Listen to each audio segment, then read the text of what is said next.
جنہیں اللہ محبوب رکھتا ہے انہیں روز رات کے آخری پہر ملاقات کے لیے بلاتا ہے۔ انہیں سجدوں کی توفیق عطا کی جاتی ہے، ان کی درد بھری داستان سنی جاتی ہے اور ان کی دعاؤں کو قبولیت تک پہنچانے کے لیے ساری دنیا کو کام میں لگا دیا جاتا ہے۔ جب سب سو رہے ہوتے ہیں تب صرف رب کے دوست رب کی عبادت میں مشغول ہوتے ہیں۔ ان سجدوں میں ملنے والا سکون ساری دنیا حاصل کرنے کے بعد بھی کہاں؟ رات میں بہنے والے ان آنسوؤں سے ملنے والی راحت دنیا کی کسی دوا میں نہیں۔ تہجد تک اللہ لاتا ہے اور پھر جھولیاں بھر دی جاتی ہیں۔ تہجد عشق والوں کی عبادت ہے اور عاشق کے لیے نیند قربان کرنا بہت آسان ہوتا ہے۔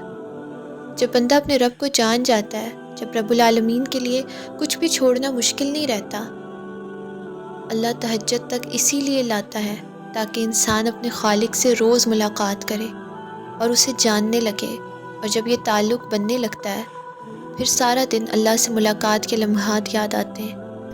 اسی لیے تو تہجد پڑھنے والے کی بس دعا ہی نہیں بلکہ اسے بھی رب کی بارگاہ میں قبول کر لیا جاتا ہے۔